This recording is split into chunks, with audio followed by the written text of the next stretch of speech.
आपने जैसे कि कहा कि चमत्कार से दूर करके, तो भक्ति और चमत्कार में क्या फ़र्क है? और आज के युवा के लिए भक्ति की क्यों आवश्यकता है? देखिए, दास ने अभी जैसे कहा कि श्री राम भक्त हनुमान, भक्त शब्द लगता है, भक्त।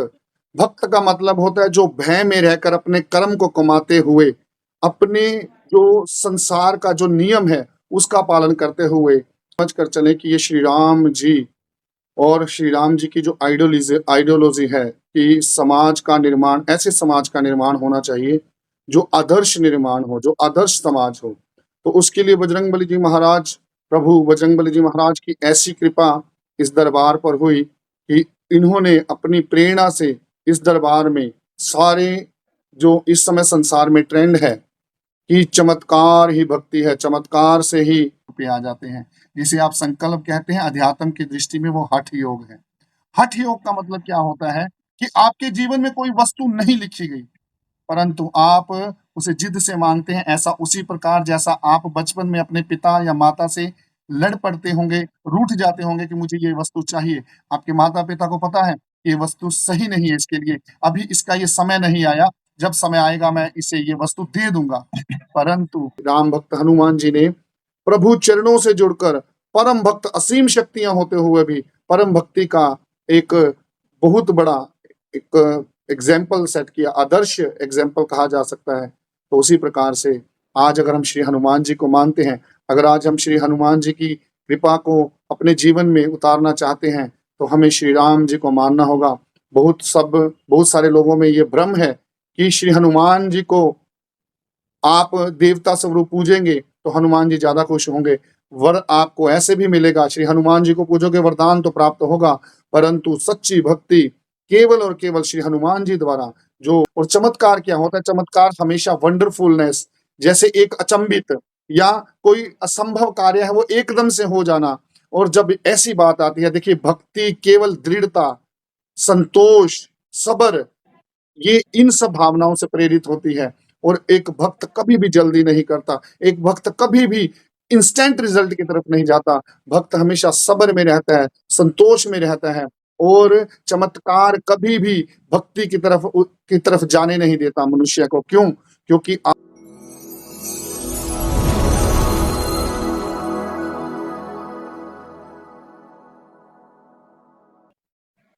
जय श्री राम। मैं काजल चौधरी आज आपके सामने एक ऐसा पॉडकास्ट लेकर आई हूँ जिसमें हम श्री राम जी की भक्ति के बारे में जानेंगे। जैसे कि सभी कोई श्री कृष्ण जी की भक्ति करता है, कोई श्री राधा रानी जी की, कोई श्री श्याम जी की भक्ति करता है। आज हम उन श्री राम जी की भक्ति के बारे में जानेंगे जिनके दीवाने, जिनका नाम सुनकर हमारे श्री हनुमान जी, जिनको सबसे प्यारा नाम है ये, आज हम उनके बारे में जानेंगे। ऐसे ही कुछ प्रश्न उत्तर के जवाबों के लिए आज हम एक ऐसे दरबार से जुड़े हैं। हमारे साथ श्री बजरंगदास जी महाराज। जय श्री राम गुरु जी। आज सबसे पहला प्रश्न आपसे कि आपके दरबार की आइडियोलॉजी क्या है? जय श्री राम। सबसे पहले तो जो भी दर्शक इस वीडियो को देख रहे हैं, और इस वीडियो के जरिए हम जो भी संदेश आपके सामने रखना चाह रहे हैं, और इस संदेश को ये समझ कर चले कि ये श्री राम जी और श्री राम जी की जो आइडियोलॉजी है कि समाज का निर्माण, ऐसे समाज का निर्माण होना चाहिए जो आदर्श निर्माण हो, जो आदर्श समाज हो। तो उसके लिए बजरंगबली जी महाराज, प्रभु बजरंगबली जी महाराज की ऐसी कृपा इस दरबार पर हुई कि इन्होंने अपनी प्रेरणा से इस दरबार में सारे जो इस समय संसार में ट्रेंड है कि चमत्कार ही भक्ति है, चमत्कार से ही पार उतारा हो सकता है, चमत्कार ही जीवन का सार है। तो ऐसी आइडियोलॉजी को, ऐसी जो लोगों की धारणाएं हैं, दास ये नहीं कहेगा कि सभी गलत दिशा में हैं, लेकिन एक होता है भक्ति और एक होता है हठ योग। और ये दरबार प्रभु कृपा से, श्री हनुमान जी की प्रेरणा से, श्री राम जी के चरणों में भक्ति भावना से, प्रभु चरणों से जुड़कर भक्ति करना सिखाता है, जिसमें चमत्कार का तंत्र मंत्र, इस प्रकार के किसी भी प्रलोभन या किसी प्रकार के कोई भी ऐसी जो चमत्कारी शक्तियां हैं जो चमत्कार के जरिए भक्ति से दूर करती हैं, जबकि हमें भक्ति भावना के अंदर रहकर हमें प्रभु सिमरन में, प्रभु कृपा पर आश्रित रहकर अपने जीवन को जीना चाहिए, जिसके अंदर कर्म ही प्रधान है, कर्म ही प्रेरणा है और कर्म का ही आधार है। ऐसी प्रेरणा जब संसार में दी जाती है और दी जा रही है इस दरबार के द्वारा, तो मुझे लगता है ये एक आदर्श समाज की जो स्थापना का एक विषय है और यही आइडियोलॉजी है इस दरबार की कि हम प्रभु चरणों से जुड़कर, श्री राम जी के चरणों से जुड़कर, जैसे श्री राम भक्त हनुमान जी ने प्रभु चरणों से जुड़कर परम भक्त, असीम शक्तियां होते हुए भी परम भक्ति का एक बहुत बड़ा एक एग्जाम्पल सेट किया, आदर्श एग्जाम्पल कहा जा सकता है। तो उसी प्रकार से आज अगर हम श्री हनुमान जी को मानते हैं, अगर आज हम श्री हनुमान जी की कृपा को अपने जीवन में उतारना चाहते हैं, तो हमें श्री राम जी को मानना होगा। बहुत सारे लोगों में ये भ्रम है कि श्री हनुमान जी को आप देवता स्वरूप पूजेंगे तो हनुमान जी ज्यादा खुश होंगे, वर आपको ऐसे भी मिलेगा, श्री हनुमान जी को पूजोगे वरदान तो प्राप्त होगा, परंतु सच्ची भक्ति केवल और केवल श्री हनुमान जी द्वारा, जो एक कहते हैं ना कि एक भक्त का सबसे उत्तम जो एक भाव होता है, श्री हनुमान जी का भाव सदा यही कि मेरे श्री राम जी का ध्यान करो, मेरे श्री राम जी की पूजा करो, मैं स्वयं ही आपके साथ जुड़ जाऊंगा, मैं स्वयं ही आपके सभी कार्य करूंगा। यही आइडियोलॉजी, यही संसार को बताने के लिए कि चमत्कार कुछ नहीं होता, केवल भक्ति भावना, भक्ति के अनुसार ही श्री राम जी की मर्यादा पुरुषोत्तम होने की जो उपाधि है, और उन्होंने ये नारायण का रूप होते हुए भी, श्री राम भगवान होते हुए भी, उन्होंने एक साधारण मनुष्य की तरह साधारण जीवन जीकर प्रेरणा दी। उसी आइडियोलॉजी को इस दरबार के द्वारा सब तक पहुंचाया जा रहा है। तो मुझे बहुत खुशी है कि दास को यह सेवा प्राप्त हुई श्री हनुमान जी की कृपा से, कि हम आने वाली जनरेशन को, पीढ़ियों को चमत्कार से दूर करके श्री राम भक्ति में, श्री राम जी के प्रेरणा स्रोत जो स्वरूप है उससे जोड़ने का प्रयास करें। इसीलिए इस दरबार में एक ही बात कही जाती है, पहले भक्ति फिर शक्ति फिर मुक्ति, क्योंकि भक्ति करने से शक्ति आती है, मन की शक्ति, प्रेरणा की शक्ति, मोटिवेशन जिसे कहते हैं, और उसके बाद मुक्ति। आप मुक्त करे संसारा, जो संसार में मुक्त है उसी मुक्त के साथ मिल जाना ही भक्ति है। यही इस दरबार की आइडियोलॉजी है। जय श्री राम। जय श्री राम। बहुत ही सुंदर उत्तर जो आपसे हमें प्राप्त हुआ, बहुत ही सुंदर। मेरा आपसे दूसरा प्रश्न ये है कि आपने जैसे कि कहा कि चमत्कार से दूर करके, तो भक्ति और चमत्कार में क्या फ़र्क है? और आज के युवा के लिए भक्ति की क्यों आवश्यकता है? देखिए, दास ने अभी जैसे कहा कि श्री राम भक्त हनुमान, भक्त शब्द लगता है, भक्त, भक्त का मतलब होता है जो भय में रहकर अपने कर्म को कमाते हुए, अपने जो संसार का जो नियम है उसका पालन करते हुए प्रभु प्रेरणा से प्रभु भक्ति में लीन रहे, उसे भक्त कहते हैं। यहाँ पर कहा गया है कि भक्त को डर किस बात का होता है? उसे केवल इस बात का डर कि मेरा परम पिता परमेश्वर, मेरे परमात्मा, मेरे इष्ट देवता मुझे देख रहे हैं, पल पल छिन छिन मैं उनकी नजर में हूँ। जिस भक्त को ये डर होता है वो कभी पाप नहीं कर सकता। इसीलिए इस दरबार के जरिए ये लोगों तक प्रेरणा पहुंचाई जा रही है, भक्तों तक ये प्रेरणा पहुंचाई जा रही है कि श्री राम नाम साधे हनुमाना। हनुमान जी एक भक्त हैं, और अगर आप भक्त बनना चाहते हैं तो पहले श्री राम भक्त हनुमान की जो प्रेरणा है पहले वो हमारे जीवन में होनी चाहिए। जैसा कि आपने देखा होगा श्री हनुमान चालीसा के अंदर हर जगह श्री राम भक्त हनुमान का जो एक संदेश है वो श्री राम जी की प्रेरणा से ही सारा आगे चलता है। अगर आप शुरुआत की बात करें, श्री गुरु चरण सरोज रज निज मन मुकुर सुधारे, बरनऊ रघुवर विमल जस जो दायक फलचारे। रघुवर, यहाँ पे रघुवर से श्री राम जी को लिया गया है, और श्री राम जी की आराधना से ही श्री हनुमान चालीसा शुरू होता है। और इस श्री हनुमान चालीसा के अंदर जगह जगह हर एक जो एक चौपाई के अंदर हर एक जगह पर श्री राम जी की भक्ति भावना, श्री राम जी के प्रति समर्पण का जो हमें भाव प्राप्त होता है, वो भाव अगर हम जीवन में प्राप्त करें तो वो भक्त की प्रेरणा है। और चमत्कार क्या होता है? चमत्कार हमेशा वंडरफुलनेस, जैसे एक अचंभित या कोई असंभव कार्य है वो एकदम से हो जाना। और जब ऐसी बात आती है, देखिए भक्ति केवल दृढ़ता, संतोष, सब्र, ये इन सब भावनाओं से प्रेरित होती है।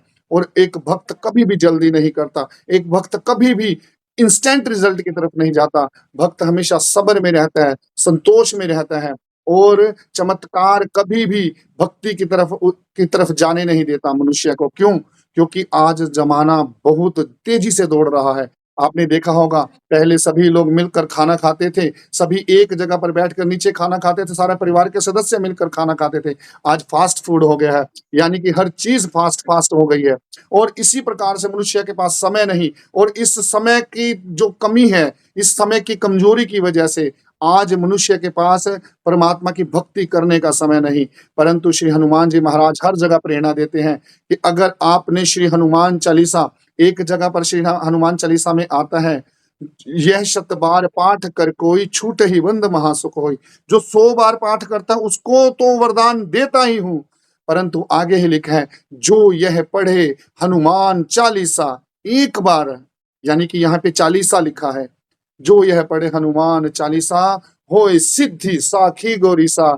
जीवन के अंदर सिद्धि आ जाती है। सिद्धि का मतलब आप अपने कार्य में, आप अपने कर्म में और निपुण होते जाते हैं, आप अपने कर्म में और आगे बढ़ते जाते हैं और आप अपने कर्म में अपने इष्ट देवता, अपने प्रभु, अपने गुरु को प्रेरणा रूप में देखने लगते हैं, जिससे सब्र आता है।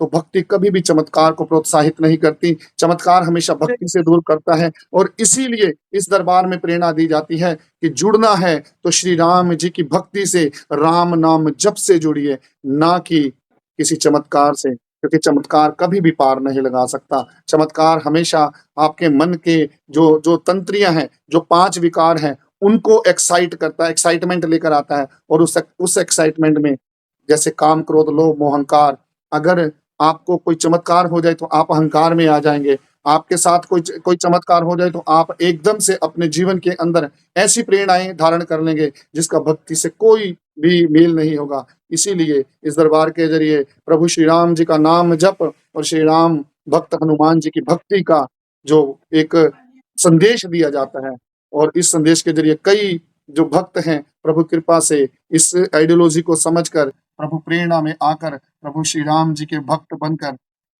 बहुत आनंद प्राप्त कर रहे हैं। भक्ति आनंद का नाम है। तो यही जो है इसके अंदर फर्क है। जय श्री राम। जय श्री राम। बहुत ही सुंदर उत्तर। आज पहली बार हमने ये जाना है कि भक्ति और चमत्कार में क्या फ़र्क है, जो कि शायद कहीं पर भी हमें नहीं पता था, ना ही हमने कभी सुना था। इतना सुंदर वर्णन। यहाँ पर दास फिर आपसे एक और बात कहना चाहेगा यहाँ पे दास, सॉरी टू इंटरप्ट यू, कि श्री हनुमान जी को केवल और केवल इसलिए जाना जाता है कि वो शक्तियों के मालिक हैं। वो बहुत ही ताकतवर हैं। वो तीनों लोकों में एक समय में विचरण कर सकते हैं।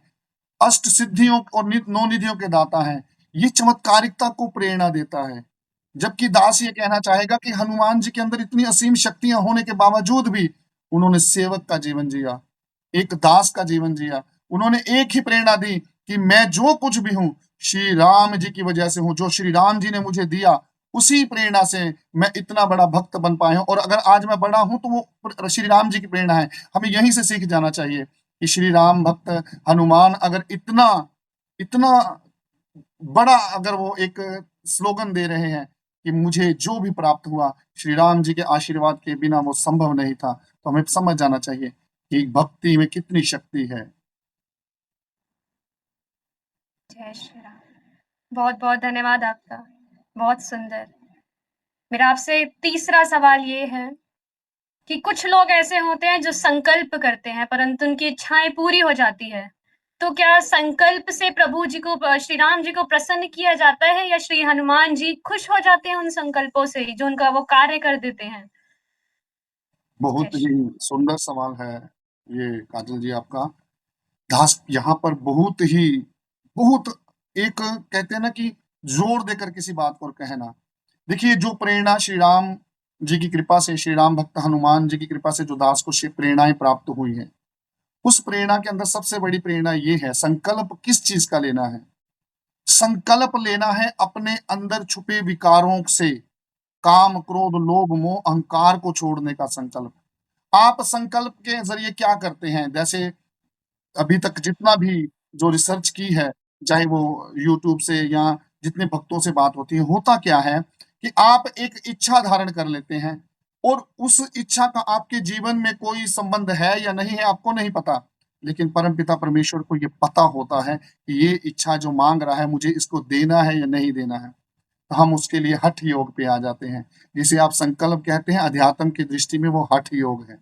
हठ योग का मतलब क्या होता है कि आपके जीवन में कोई वस्तु नहीं लिखी गई, परंतु आप उसे जिद से मांगते हैं। ऐसा उसी प्रकार जैसा आप बचपन में अपने पिता या माता से लड़ पड़ते होंगे, रूठ जाते होंगे कि मुझे ये वस्तु चाहिए। आपके माता-पिता को पता है कि ये वस्तु सही नहीं है इसके लिए, अभी इसका ये समय नहीं आया, जब समय आएगा मैं इसे ये वस्तु दे दूँगा। परंतु होता क्या है? होता ये है आप उस बच्चे को हठ से वो प्रेरणा से वो मिल गई वस्तु, परंतु उसका हश्र किसी न किसी दुःख की वजह से, दुःख के कारण हुआ। ऐसे बहुत सारे एग्ज़ाम्पल्स हैं लाइफ़ के अंदर, दास के लाइफ़ के अंदर, जो कई बार कई संतों, महात्माओं से भी प्रेरणा प्राप्त हुई और कई बार कई बच्चों से भी बात होती है, भक्तों से भी बात होती है कि हमें हठ योग संकल्प ही है। संकल्प का मतलब है कि आप कोई चीज़ आपके जीवन में नहीं है, आप ज़बरदस्ती या वक़्त से पहले लाने की कोशिश करते हैं। फल तो मिलता है, नो डाउट। आप एक बात बताइए, सिंपल सी बात है। आपने एक संकल्प लिया कि मुझे जॉब मिल जाए और जॉब के लिए आपने 11 दिन का 21 दिन का संकल्प ले लिया, आपको जॉब मिल गई, तो क्या उसके बाद आपका वो संकल्प खत्म हो गया?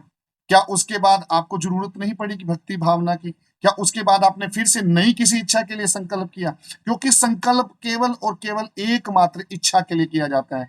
अगर आपने संकल्प लेना ही है, तो क्यों ना संकल्प लें कि हे प्रभु, मुझे आपकी भक्ति अंत समय तक, जब तक मेरे श्वास रहें, तब तक मुझ में आपकी भक्ति भावना हमेशा बनी रहे। और अगर यही भक्ति भावना मेरे जीवन का सार बन जाए, मैं संकल्प लेता हूँ प्रभु, आप मुझ पर कृपा करो, मैं इस संकल्प को पूरे जीवन तक, अपने अंतिम श्वास तक निभा पाऊँ। ये है संकल्प। और जो हम लोग एक पर्टिकुलर इच्छा के लिए संकल्प लेते हैं, फल तो प्राप्त होता है, लेकिन वो ना जाने, दास ने अपने जीवन में देखा है, ना जाने हम क्यों इस बात को भूल जाते हैं कि वो संकल्प केवल और केवल मात्र एक इच्छा के लिए होता है और वो इच्छा दुनियावी सांसारिक इच्छा होती है। वो इच्छा आध्यात्मिक इच्छा नहीं होती। आध्यात्मिक इच्छा यही है, एक भक्त हमेशा चाहता है मैं अपने गुरु को, अपने प्रभु को, अपने इष्ट को सदा समर्पित रहूँ। यही एक भाव होता है एक भक्त का, यही एक प्रेरणा होती है संकल्प की। संकल्प अगर लेना है तो श्री राम जी के चरणों में झुककर ये प्रेरणा लें कि हे श्री राम, मुझे अपने चरणों में रखो। मैं एक दास बनकर, आपका दास बनकर, संसार का नहीं, आपका दास बनकर जीवन जी सकूँ। ये मुझे संकल्प चाहिए। संकल्प का सही मतलब अध्यात्म में यही होता है। जय श्री राम। जय श्री राम। आपके वचन सुनकर इतनी सुंदर अनुभूति हो रही है, जैसे कि उन्हें शब्दों में बयाँ भी नहीं किया जा सकता। बहुत ही सुंदर उत्तर सामने से आ रहे हैं, बहुत ही सुंदर। मेरा आपसे चौथा सवाल ये है कि लोग शायद भारत में जितनी पूजाएँ और पाठ होते हैं, इतना बाहर कहीं नहीं होते, लेकिन तब भी भारत में इतने बुरे कर्म होते हैं, तो इसके पीछे भक्ति का क्या प्रकोप है? भक्ति करने वाले भी वो भी फल नहीं पा रहे, कैसा मतलब कि इसका थोड़ा समझाइए आप हमें? बहुत ही आज के आधुनिक समाज को देखते हुए बहुत ही सुंदर ये सवाल है। जैसा कि मुझे ये सवाल जो समझ आया है कि क्या भक्ति आज के समाज के अंदर कोई चेंज ला सकती है? क्या भक्ति भावना के जी, जरिए समाज के अंदर जो विकार हैं, उसके अंदर क्या भक्ति कहीं न कहीं कोई रोल अदा कर रही है? तो जो दास जी, का मानना है कि भक्ति ही एक ऐसा माध्यम है, जो आज के इस उफनते हुए समाज के अंदर जो बुराइयाँ हैं, कई बार ये दास ने सत्संग के ज़रिए भी ये ज़िक्र किया है कि आग लगी आकाश में, झड़-झड़ पड़े अंगार, संत न होते जगत में तो जल मरता संसार। संत प्रेरणा है, अवस्था है, संत पहरावा नहीं है। जिन भी संतों महात्माओं ने अभी तक जितने भी भक्तों को आज तक सँभाल रखा है, और सोचिए अगर वो भी क्राइम करने की दशा में आ जाएँ, जैसा अभी थोड़े दिन पहले ही कितने समाज के अंदर क्राइम, बड़े-बड़े जो हैं स्कैंडल, स्कैम्स, क्राइम हो रहे हैं। ये क्राइम क्यों हो रहे हैं? क्योंकि मनुष्य है, अपनी मानवीय जो उसके गुण हैं, उनसे वो दूर होता जा रहा है। जो उनके अंदर श्री राम जी द्वारा भरे गए मानवीय जो गुण हैं, वो उनसे दूर होकर एक ऐसी प्रेरणा को धारण कर लिया कि बाई हुक बाई क्रुक मुझे प्राप्त होना चाहिए। सिर्फ़ प्राप्ति की ओर ध्यान है, ये माया का प्रसार है। माया का मतलब काम, क्रोध, लोभ, मोह, अहंकार के वशीभूत होकर हम जितने भी कर्म करते हैं, वो माया के अंतर्गत गत आते हैं। माया एक ऐसी, कहते हैं माया नागनी है, जो शास्त्रों के अनुसार माया को नागनी कहा गया है कि ये एक विष के समान है। नागनी जो ऐसा विष हमारे जीवन के अंदर, हमारे संस्कारों के अंदर घोलती है कि हम उससे बच नहीं पाते, और हम बच नहीं पाते इसीलिए जो क्राइम करने वाले जो लोग हैं, जब इन अमानवीय गुणों को धारण कर लेते हैं, काम, क्रोध, लोभ, मोह, अहंकार, और परमात्मा की जो प्रेरणा से दूर हो जाते हैं, भक्ति की प्रेरणा से दूर हो जाते हैं, तो वो हमेशा ही बड़े से बड़े क्राइम को कमिट करते हैं।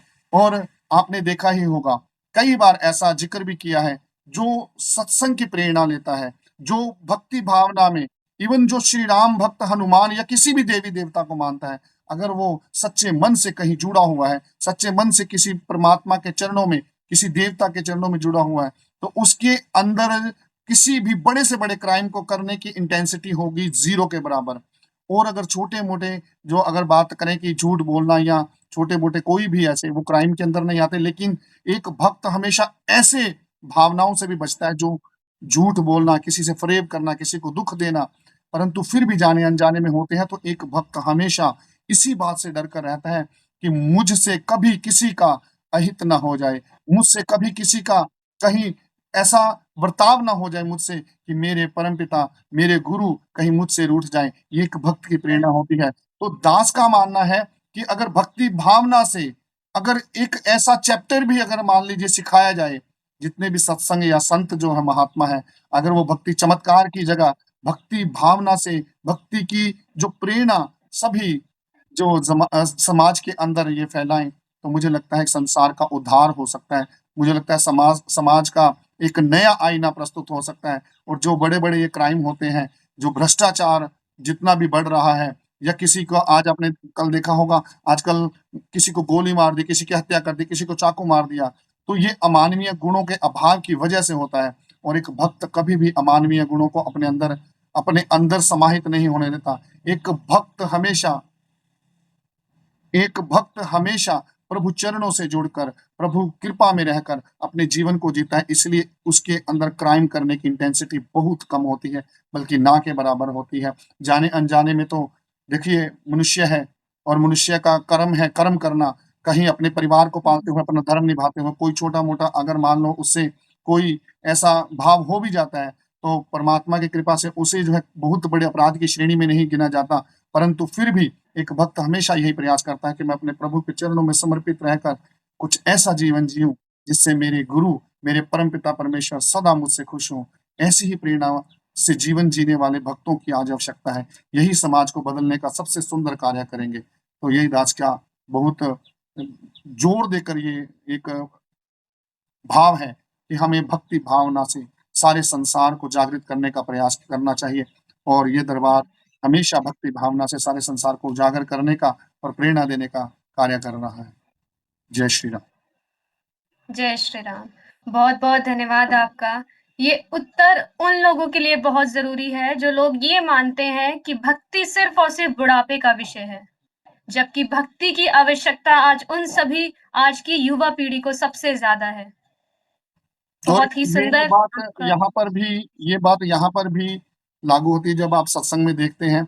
हमारे सत्संग में जब माता-पिता संगत में बैठे हो, तो बच्चे आकर बैठने लगे हैं, और वो जय श्री राम बोलने लगे हैं, और इवन सत्संग में बैठकर, सत्संग में जब वो विचार सुनते हैं, और किसी को अगर मान लें गीत गाते सुना उन्होंने, या कोई प्रेरणा भाव रखते देखा, तो बच्चे भी आज छोटे-छोटे बच्चे भी, छोटी-छोटी एज के बच्चे आकर जो है संगत में प्रभु कृपा से गीत बोलते हैं, कोई भजन बोलते हैं। तो ये शुरुआत है, क्योंकि बच्चा एक कच्चा घड़ा है। अगर उस मिट्टी को जितना अच्छे से पकाया जाएगा, अच्छे से उसे जो है शेप दी जाएगी, वो उतने ही सुंदर समाज का निर्माण करेगा, और एक सुंदर समाज का निर्माण करने के लिए ज़ीरो से हीरो बनने की जो स्थिति है, वो भक्ति भावना से आ सकती है। जय श्री राम। बहुत ही सुंदर। इससे आज की युवा पीढ़ी को बहुत प्रेरणा मिलेगी इस उत्तर से। मेरा आपसे एक और सवाल ये है कि हम श्री राम जी की भक्ति को कैसे प्राप्त कर सकते हैं? श्री राम जी के नाम से हम अपना जीवन कैसे बदल सकते हैं? क्योंकि हमने कई जगह देखा है, बसों में भी देखा है कि लोग श्री राधे राधे करते हैं, कोई श्री कृष्ण करता है। तो ऐसे ही यदि हम श्री राम जी का नाम जप करेंगे तो उससे हम अपने जीवन को कैसे परिवर्तित कर सकते हैं? जय श्री ये बहुत ही सुंदर एक जो प्रेरणात्मक एक क्वेश्चन है। इसका जो दास इस तरीके से कहना चाहेगा कि अभी जैसे हमने डिस्कस किया कि भक्ति जो है मन के अंदर कुछ दैवीय गुणों का विकास कर देती है। वो क्या होता है? सच बोलना, इसके अलावा दृढ़ता, निश्चय, राम नाम जप की प्राप्ति की ओर, अपने जीवन का ध्येय जो हमें जो ये आत्मा, ये जो शरीर में विराजमान है, इसका एक मुख्य उद्देश्य है अपने मूल को प्राप्त करना। कहते हैं ना कि गुरबाणी भी कहती है कि तुझे अपने मूल को प्राप्त करना है। कि वो मूल क्या है? वो मूल है श्री राम नाम। तो यहाँ पर अभी श्री कृष्ण राधे राधे या कोई भी नाम कोई भी हो, आपका ध्यान परमपिता परमेश्वर के चरणों में जुड़ना चाहिए।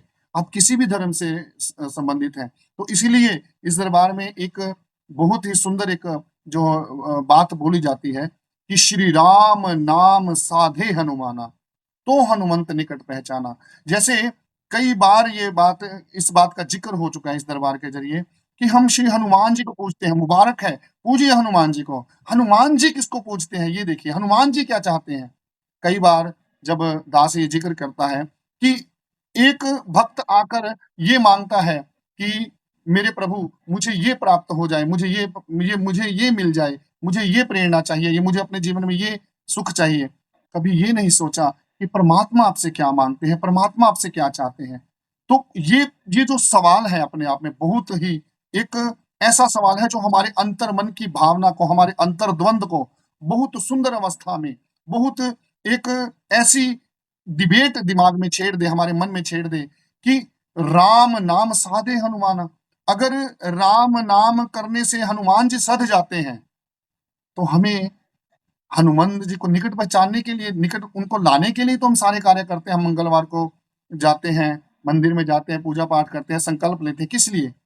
श्री राम नाम साधे हनुमाना, यानी कि अगर आप राम नाम जप को अपने जीवन में उतार लेंगे, तो श्री हनुमान अपने आप प्रेरणा स्वरूप आपके जीवन के अंदर ऐसे आदर्श जीवन के तरह आपके सामने प्रकट रहेंगे। आपके हर एक कार्य के अंदर वो प्रकट रहेंगे। आपके हर एक जो कर्म के अंदर वो इतना ज्यादा फल देंगे और आपको वाकई जीवन का पता लगेगा कि आदर्श जीवन ये होता है। एक्चुअल में श्री राम नाम, राधे राधे, श्री कृष्ण राधे, ये जो नाम जो है सिंबॉलिक है, जिससे हमें प्रेरणा प्राप्त होती है। अंत में हमें प्रेरणा यही प्राप्त होगी कि यही श्री राम नाम जो है हमें इस जीवन में पार करेगा। यही राधे राधे जपने का जो हमारा एक प्रयास है, वही हमारे जीवन को सही दिशा में लेकर जाएगा। और सही दिशा है क्या? सही दिशा है अपनी इस अंतर आत्मा को प्रभु चरणों में समर्पित करना, ना कि इनसे मांगना।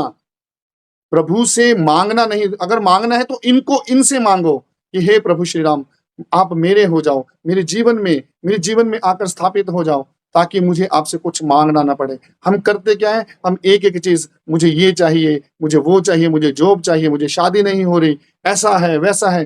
तो इन सब प्रेरणाओं से क्या होता है? हम केवल सांसारिक रूप में भक्ति कर रहे हैं, जबकि प्रभु श्री राम को भजने का केवल एक ही नियम है, श्री राम नाम साधे हनुमाना।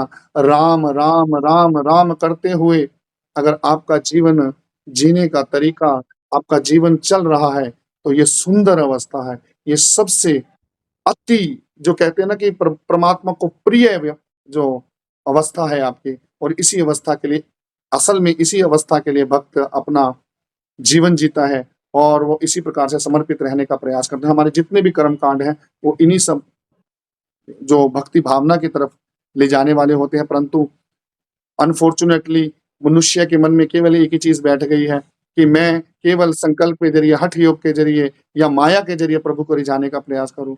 माया से परे है, बहुत परे है परमात्मा का नाम, बहुत परे है श्री राम।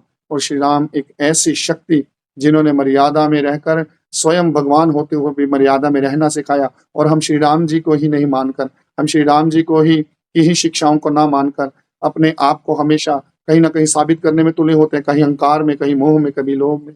तो इसी प्रकार से जो ये प्रेरणा है, श्री राम, श्री राम, श्री राम नाम आपके जीवन को खुशहाल बनाता है, सब्र देता है, संतोष देता है और सब्र, संतोष ही भक्ति का सबसे उत्तम साधन, उत्तम नियम है। जय श्री राम। जय श्री राम। बहुत-बहुत धन्यवाद।